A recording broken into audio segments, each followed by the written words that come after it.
Hello guys, welcome to Indian affairs. I hope कि आपका आज का दिन शानदार हो और लाइफ में आप सबके जो भी गोल्स और टारगेट आपने सेट किए हुए हैं आप उनको सक्सेसफुली अचीव करें। आज 28 मार्च की बात करें तो भारत की हिस्ट्री में 28 मार्च का खासा महत्व है।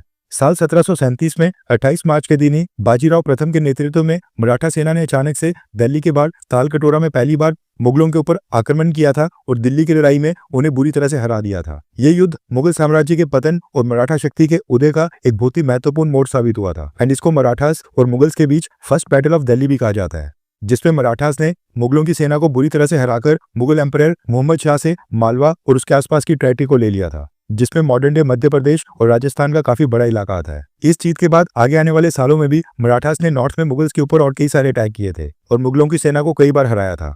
हर हर महादेव और जय भवानी मराठाओं का स्लोगन था। इसके साथ ही वीड अप्रिसिएशन डे भी आज 28 मार्च को हर साल मनाया जाता है, ताकि हम लोग वीड्स यानी कि जंगली पौधों की महत्वपूर्ण भूमिका को समझ सकें, जिनको अक्सर बेकार माना जाता है। आपकी जानकारी के लिए बता दूं कि वीड्स यानी कि जंगली पौधे मिट्टी की गुणवत्ता सुधारने, वाइल्ड लाइफ को भोजन और आश्रय देने और कई प्रकार की मेडिसिन बनाने के लिए भी महत्वपूर्ण होते हैं। और इस दिन का उद्देश्य प्रकृति के इन अनमोल पौधों का सम्मान करना और इनके लाभों के प्रति लोगों को जागरूक करना है। बढ़ते हैं आज की टॉप अपडेट्स की तरफ। अमेरिका को लेकर आपने नोटिस किया होगा कि डोनाल्ड ट्रंप ने प्रेसिडेंट बनने के बाद अपनी टीम के अंदर कई सारे प्रो इंडियन ऑफिशियल्स को शामिल किया था, उनको की पोजीशंस के ऊपर पोस्ट भी किया। लेकिन इसका यह मतलब नहीं है कि प्रो इंडिया प्रेसिडेंट बनने के बाद अमेरिका के अंदर वहां पर एंटी इंडिया लॉबी पूरी तरह से खत्म हो जाएगी या फिर ये लोग भारत के खिलाफ काम करना बंद कर देंगे।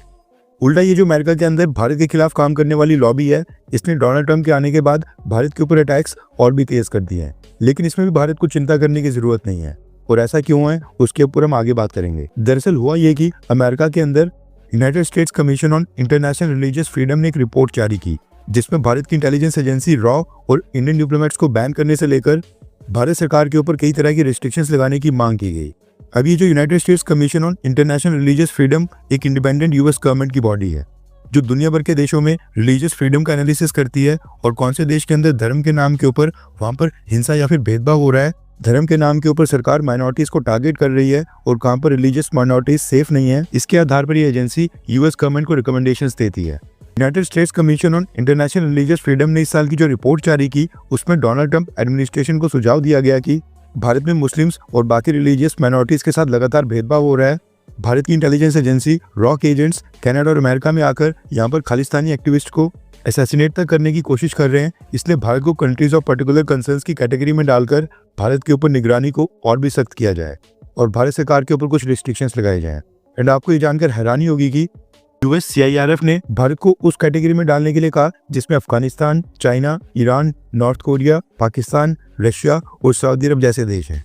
ऐसा नहीं है कि United States Commission on International Religious freedom हमेशा से भारत से इतनी नफरत करता था। साल 2020 से पहले भारत को इन देशों के साथ इतनी सीरियस कैटेगरी में डालने की रिकमेंडेशन आज तक कभी नहीं दी गई थी। लेकिन फिर साल 2019 में भारत के प्रधानमंत्री मोदी ने जम्मू कश्मीर से आर्टिकल 370 को तोड़ा, देश के अंदर सिटीजनशिप अमेंडमेंट एक्ट लाने की बात बोली और देश में एनआरसी का प्रावधान किया। और साल 2020 के बाद से ही United States Commission on International Religious Freedom लगातार भारत को कंट्रीज ऑफ कंसर्न्स में डालने की रिकमेंडेशन दे रहा है। साल 2020 से लेकर 2024 तक 5 बार ऐसी रिकमेंडेशंस पहले भी दी गई है। साल 2020 में तो चलो जब पहली बार ऐसा हुआ था उस समय डोनाल्ड ट्रंप प्रेसिडेंट थे। उसके बाद साल 2021 से लेकर 2024 तक जो बाइडेन भी अमेरिका में प्रेसिडेंट रहे। लेकिन पिछले 5 सालों में अमेरिकन गवर्नमेंट ने United States Commission on International Religious freedom की रिकमेंडेशंस को हमेशा रिजेक्ट किया और भारत के ऊपर कोई भी रिस्ट्रिक्शंस नहीं लगाई।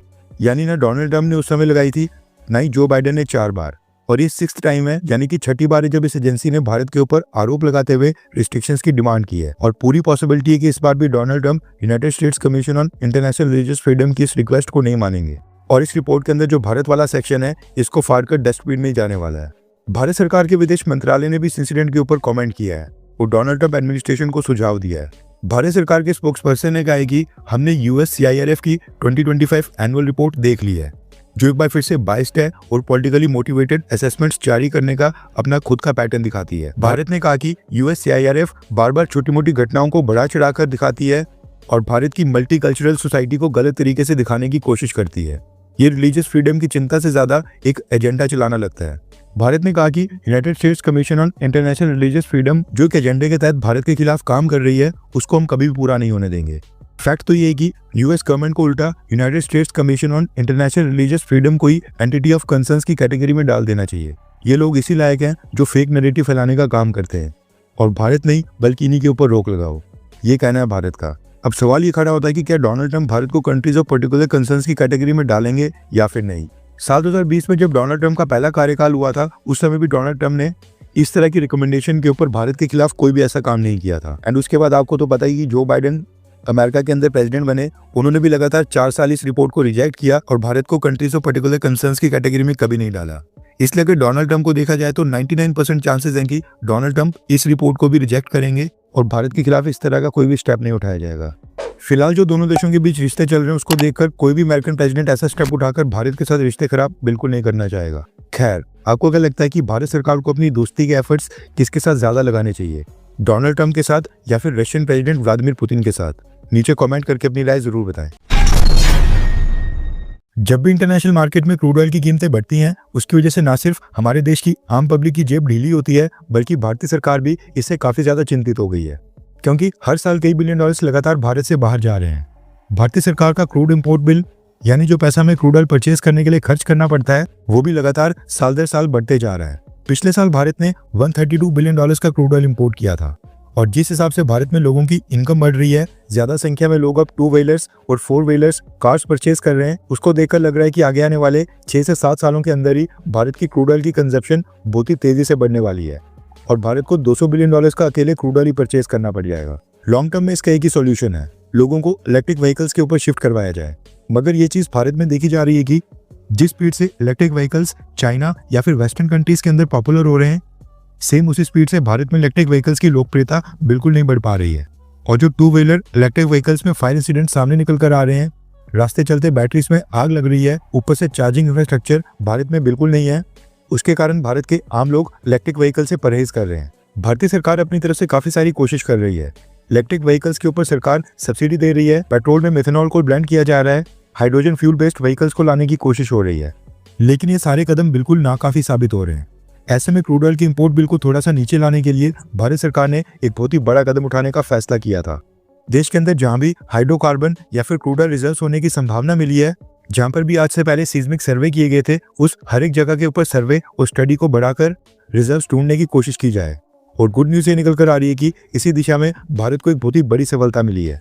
ये जो पिक्चर आप अभी अपनी स्क्रीन के ऊपर देख रहे हैं, ये उत्तर प्रदेश में बलिया डिस्ट्रिक्ट के सागरपली गांव की। यहाँ पर एक व्यक्ति के खेत में क्रूड ऑयल रिजर्व्स मिले थे, जिसके बाद ओएनजीसी को तुरंत यहाँ पर एक्सप्लोरेशन करने की डायरेक्शंस दी गई हैं, ताकि इन्वेस्टिगेट किया जाए कि इस पूरे एरिया में क्रूड ऑयल के टोटल कितने रिजर्व्स हैं और ये सारे रिजर्व्स आसपास के कितने किलोमीटर के इलाके तक फैले हैं। इनिशियल इन्वेस्टिगेशन में पता चला है कि ये crude oil reserves Ballia district के सागरपली विलेज से लेकर प्रयागराज के फाफामाऊ के इलाके तक फैले हैं, जो कि 300 किलोमीटर स्क्वायर का एरिया बनता है। ये एरिया गंगा बेसिन के पास पड़ता है और यहाँ पर 3000 मीटर की गहराई पर हाइड्रोकार्बन रिजर्व्स होने के एविडेंस मिले हैं, जिसके बाद अब ओएनजीसी की तरफ से 3000 मीटर तक की ड्रिलिंग की जा रही है। न्यूज निकल कर आ रही है कि ओएनजीसी ने अगले 3 साल के लिए किसानों से जमीन लीज पर ले ली है और जैसी ही एक्सप्लोरेशन सक्सेसफुल होती है तो सारी जमीन हाई कॉस्ट के ऊपर परचेज की जाएगी। सरकार ने एक्सप्लोरेशन और रिसर्च के लिए इनिशियल फंडिंग रिलीज कर दी है, जिसके बाद ओएनजीसी ने इस पूरे एरिया में यहाँ पर अपनी मशीन्स और ड्रिलिंग इंफ्रास्ट्रक्चर को पहुंचा दिया है और ये पता लगाने की कोशिश हो रही है कि इस एरिया में किस ग्रेड के कितने हाइड्रोकार्बन रिजर्व्स हैं। क्या ये ऑयल रिजर्व्स हैं या फिर गैस रिजर्व्स हैं? क्या इनकी एक्सट्रैक्शन करना फिजिबल रहेगा? क्योंकि कई बार क्या होता है कि डिपॉजिट्स में से क्रूड ऑयल निकालने के ऊपर और उसको रिफाइनरीज तक ट्रांसपोर्ट करने में ही इतना खर्च आ जाता है कि उससे सस्ता दूसरी कंट्री से क्रूड ऑयल परचेज करना पड़ता है। उदाहरण के लिए ओएनजीसी जो ये रिजर्व्स ढूंढने के लिए एक वेल बना रही है, एक कुआं जो ड्रिल किया जा रहा है, उसका अकेले का खर्च ही 85 करोड़ रुपीज है। बेनिफिट तब होता है जब क्रूड ऑयल रिजर्व्स काफी बड़ी मात्रा में मिले एंड अगर ये रिजर्व्स ज्यादा मात्रा में हुए तो ये ना सिर्फ यूपी की सरकार या फिर यूपी के लोगों की चांदी है, बल्कि देश के भी कई बिलियन डॉलर्स इंपोर्ट बिल में बचेंगे। देश के अंदर रोजगार पैदा होगा और भारत की यूएस डॉलर्स के ऊपर से निर्भरता कम होगी। पूरी तरह से इन्वेस्टिगेशन में 4-5 महीने का समय लगेगा, जिसके बाद दूध का दूध और पानी का पानी हो जाएगा। कुल मिलाकर कहा जाए तो भारत सरकार क्रूड ऑयल के इंपोर्ट्स को कम करने के लिए बेचैनी से एफर्ट्स कर रही है। देखना ही होगा कि ये जो 300 स्क्वायर किलोमीटर का एरिया है, इसमें से कितना क्रूड ऑयल और कितने गैस रिजर्व्स निकलते हैं और हम कितना इंपोर्ट बिल अपना कम करने में सफल होंगे। खैर, आपको क्या लगता है कि क्या यूपी में क्रूड ऑयल मिलेगा, हाँ या फिर ना? नीचे कमेंट करके अपनी राय जरूर बताएं। रशिया यूक्रेन वॉर में डोनाल्ड ट्रंप की एंट्री के साथ ही इंटरनेशनल जियोपॉलिटिक्स इस समय चेस की गेम से भी ज्यादा इंटरेस्टिंग हो गई है। सभी देश एक दूसरे को चेकमेट करने की भरपूर कोशिश कर रहे हैं, लेकिन इस पूरी गेम में असली ग्रैंड मास्टर के रूप में रशियन प्रेसिडेंट व्लादिमीर पुतिन उभर कर निकल कर आ रहे हैं। व्लादिमीर पुतिन को पता है कि कौन से समय के ऊपर कौन सी चाल चलनी है, किस टारगेट को पहले अप्रोच करना है और किस देश के साथ कैसा बर्ताव करना है। कुछ हफ्ते पहले जब न्यूज आई थी कि डोनाल्ड ट्रंप यूक्रेन और रशिया के बीच इमीडिएटली एक सीजफायर एग्रीमेंट साइन करवाना चाहते हैं, स्टार्टिंग में तो यूक्रेन के प्रेसिडेंट व्लादिमीर ज़ेलेंस्की बिल्कुल नहीं मान रहे थे। लेकिन फिर व्हाइट हाउस के अंदर वहां पर ब्लंडर होता है, ज़ेलेंस्की को व्हाइट हाउस से निकालकर वापस भेजा जाता है और जब अमेरिका यूक्रेन को अपने सभी हथियार, इंटेलिजेंस सपोर्ट और फाइनेंशियल एड रोक देता है तो उसके तुरंत बाद ही यूक्रेन के प्रेसिडेंट रशिया के साथ इस सीजफायर एग्रीमेंट को साइन करने के लिए मान जाते हैं। डोनाल्ड ट्रंप ने यूक्रेन को प्रेशराइज करके तो मनवा लिया, लेकिन सामने से रशिया ने अभी तक इस सीजफायर एग्रीमेंट को फुली एक्सेप्ट नहीं किया है।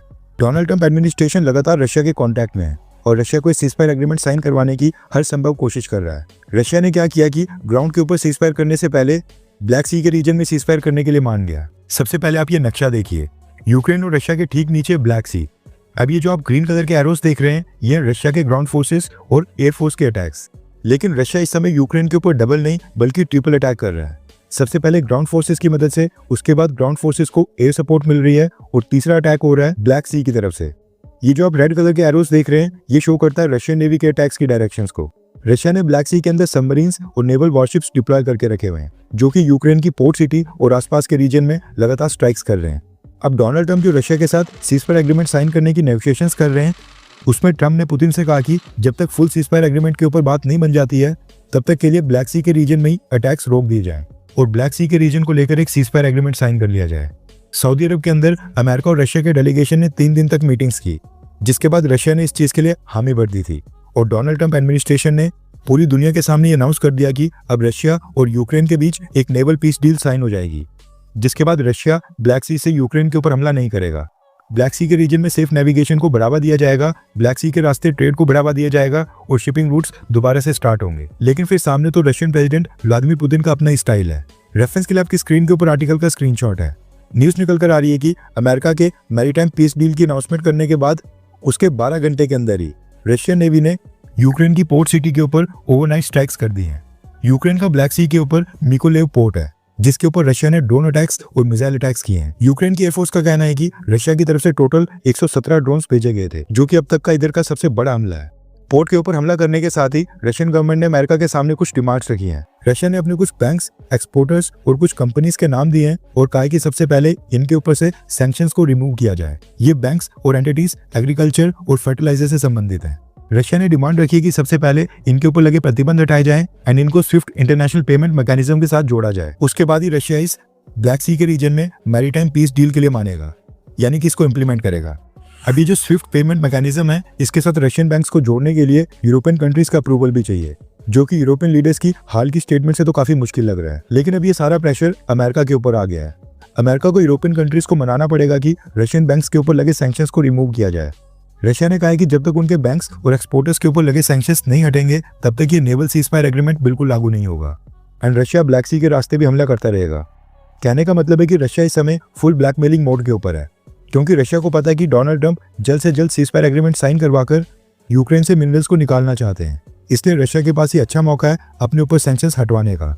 इसलिए रशिया ने इसके लिए ब्लैकमेलिंग भी स्टार्ट कर दी है। डोनाल्ड ट्रंप के पूरे प्लान के ऊपर व्लादिमीर पुतिन ने अचानक से पानी फेर दिया है। अब देखना ही होगा कि क्या अमेरिका और उसके एलाइज रशिया के ऊपर से लगे प्रतिबंधों को हटाते हैं या फिर नहीं, क्योंकि अभी तो बस ये सीजफायर एग्रीमेंट ही है और रशिया सामने से इतनी बड़ी डिमांड्स रख रहा है। असली पीस एग्रीमेंट के लिए तो नेगोशिएशंस अभी स्टार्ट भी नहीं हुई हैं। खैर, आपको क्या लगता है कि क्या रशिया की ये स्ट्रेटेजी सही है, हाँ या फिर ना? नीचे कमेंट करके अपनी राय जरूर बताएं।